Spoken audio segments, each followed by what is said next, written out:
The NASCAR playoff format may not change next season, and it sounds like the TV networks are the ones standing in the way.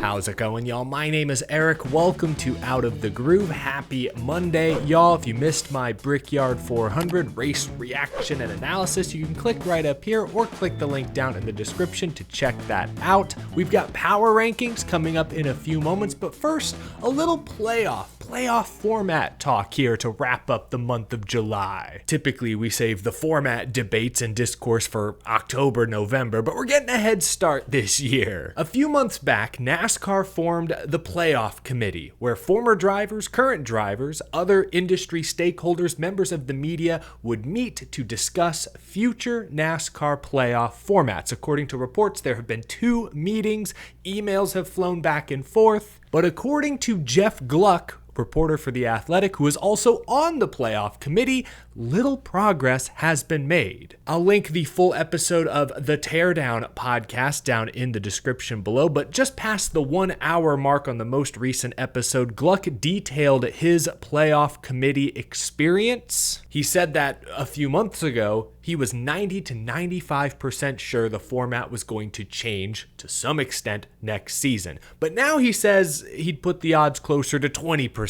He says that, in his opinion, little progress has been made, and with the schedule release right around the corner, time may be running out to make meaningful changes for 2026. NASCAR may have to punt any major playoff format modifications another year to 2027 at the earliest. What's the holdup? There is one party in these playoff meetings that reportedly holds much of the power. Gluck said, quote, "TV wants a playoff. They want eliminations. They want something close to what is happening now." NBC have held the broadcasting rights for the final 10 races of the season for the past 10 years now. And they just signed a 7-year deal, likely worth well over $1 billion.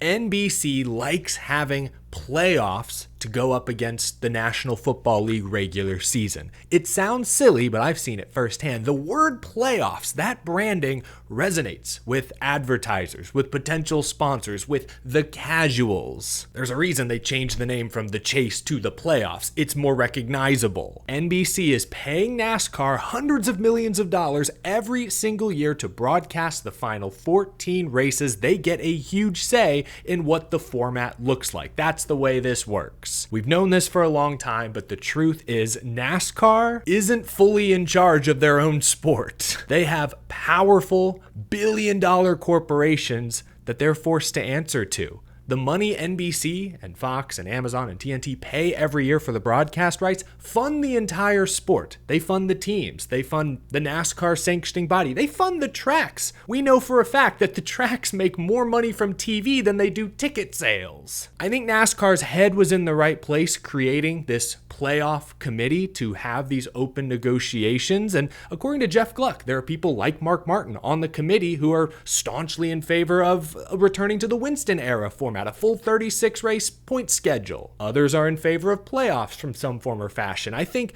the idea of opening this up to a committee, having these open conversations, sounds great on paper. But at the end of the day, NBC is broadcasting the final 10 races. They get the largest voice. If they want playoffs in some form or fashion to continue, that's what they're going to get, because they just renewed, they just signed a 7-year, again, multi-billion-dollar deal under the assumption that the playoffs would be sticking around. Now, could the format change? Could you sway NBC suits to modify the format to some degree? Absolutely, but clearly that's taking time and may not be done in time for the 2026 season, which is very disappointing to hear. I encourage you to go check out the full episode of The Teardown. Jeff Gluck, Jordan Bianchi of The Athletic do a fantastic job every single week breaking down the most recent race, also dissecting some of the news, and I thought the end of this episode with Gluck providing a behind-the-scenes look into these playoff discussions was fascinating. Before we change the subject and talk power rankings, I do want to share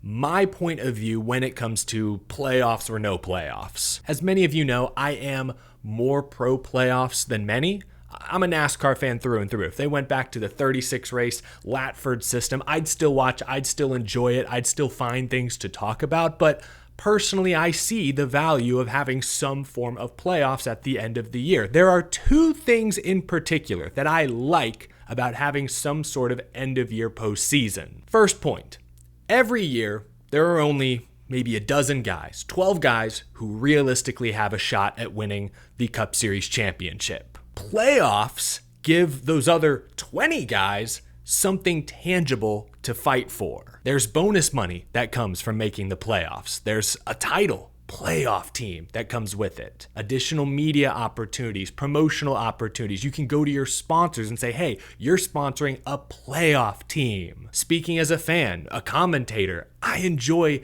debating which drivers are most likely to make the playoffs or miss and have a disappointing season. We all know that Kyle Busch, Bubba Wallace, Ryan Preece likely aren't winning the championship this year. I don't think they have a realistic shot whatsoever. But they are all still fighting for a playoff spot. Bubba Wallace broke through Sunday afternoon. That was a huge part of the narrative. Imagine if Ryan Preece, in his first year with a brand new RFK racing team, makes the playoffs, makes them a playoff team. He is finally a playoff driver. Whether we like to admit it or not, labels do matter. Humans like labeling things. It's our way of making sense of the universe. Again, bonus money, additional media opportunities. There are other perks that come from making the playoffs. That's one reason I like the playoffs. It gives all those teams that have no shot of winning the championship something realistic to fight for February through September. So that's the first thing I do like about having a playoff format of some kind. The second thing I like about having a postseason, it has generated some of the most memorable modern NASCAR highlights in recent years. From Ross Chastain's Hail Melon at Martinsville to advance to the Championship 4, to Tyler Reddick last year putting it on the wall and making a daring last lap pass at Homestead rather than settling for second. Ryan Blaney bouncing back the very next week to win Martinsville in the clutch. Sure, the format has also led to some great controversies. Matt Kenseth destroying Joey Logano, Kevin Harvick wrecking half the field at Talladega, the Chevy-Toyota shenanigans at Martinsville last fall. But the highlights are also undeniable. You can't coast to a championship by running top 10 every week, salvaging good points days. There's still value in that, but if you want a real shot at making a deep playoff run contending for the championship, you gotta find another gear. Jimmy Johnson, Chad Knaus went superhuman during the chase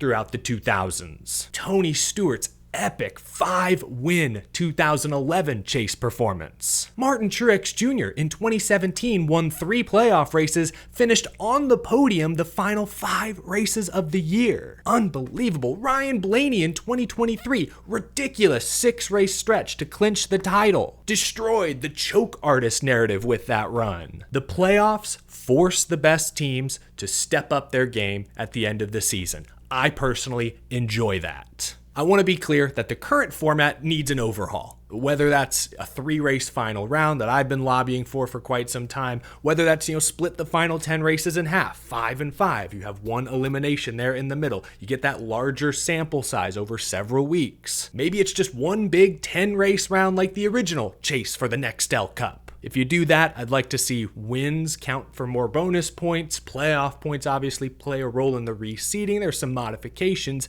but I could get behind that. Back to NBC here. I hope NBC is open to something as soon as next year. I respect that according to these reports, NASCAR doesn't want to overcomplicate the format further. They also don't want to make a temporary 1-year change. They want to come up with something more permanent. That's great. I think by changing the format every year or every couple years, you only delegitimize it further. So I think NASCAR is coming at this from the right mindset. They just have to sway their largest and most influential partner, in this case, NBC. I hope somehow they can make meaningful, productive changes for 2026, if not 2027, please. It's unfortunate that we're in this position, but that's one of the consequences of TV spending so much money to fund the entire sport.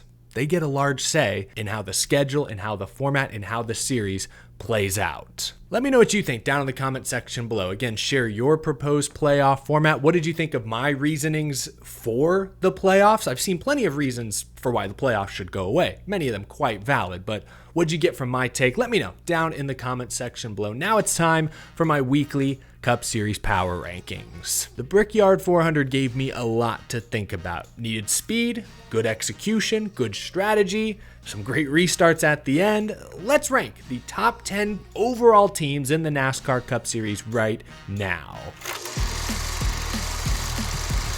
A couple of high-profile stars didn't quite make the cut this week. Christopher Bell, sure, he finished top 10, but he has been a danger to himself and others the past couple weeks. Inexplicably wrecked Zane Smith late at Indy. He's probably not going to sit out Iowa, but instead he'll sit out a week of my power rankings. That's his punishment. William Byron was a tough decision as well, because for the second straight week, he ran top 10, just didn't get the finish. Strategy and execution are part of a team's overall performance, and Byron has run out of gas while running inside the top 5 twice this summer. He's got a 26th place average finish the last 6 weeks. That's not very good. They have top 10 speed, but eventually they gotta turn some of that into top 10 results. So honorable mention, Bell, Byron. At number 10, Bubba Wallace wins Indianapolis, Crown Jewel, Brickyard 400, all that good stuff. Total team effort. They were fast on Saturday. Pit crew executed. Great strategy calls from Charles Denike, and Bubba Wallace resilient on those final restarts. His last 2 finishes, 7th, 1st. He had a few rough races before that, which is why he's not higher up on this list. Some of the guys ahead of him have been more consistent for a longer period of time, but a tremendous team performance at Indy deserves a spot in my top 10 this week. Bubba Wallace at 10. At position number 9, I've got Chris Buescher. This is what I mean, larger sample size. Since Memorial Day, Chris Buescher has an average finish of 10.7, an average start of 9.8. He is qualifying great. He has 5 top 10 finishes. The speed has been inconsistent the past couple of weeks, but he grinded out a respectable 14th place finish at Indy. He's been so consistent. I think he'll hold on to his current points position. The only problem is if somebody from below the cut line wins one of these next few weeks,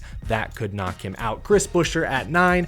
At 8, the Ty Gibbs hype train was full speed ahead. Recent finishes of 2nd, 5th, 7th, before running out of steam at the Brickyard. He qualified good, lost track position, and then to be fair, played it conservative, knowing what they had to do to win the $1 million in-season challenge bonus. He finished 21st, which isn't great, but I think they were better than that. This week, they'll focus back on the larger task at hand, winning a race, making the playoffs. Chris Gabehart now seems to be the crew chief, not co-crew chief, the crew chief, one of the best in the business. Ty Gibbs at 8. In the 7th spot, Ryan Blaney has been the best Penske performer really all season, but especially the last couple of weeks. Ran top 10 at Dover, finished top 10 at Indy, earned another stage win, while his teammates both blew tires.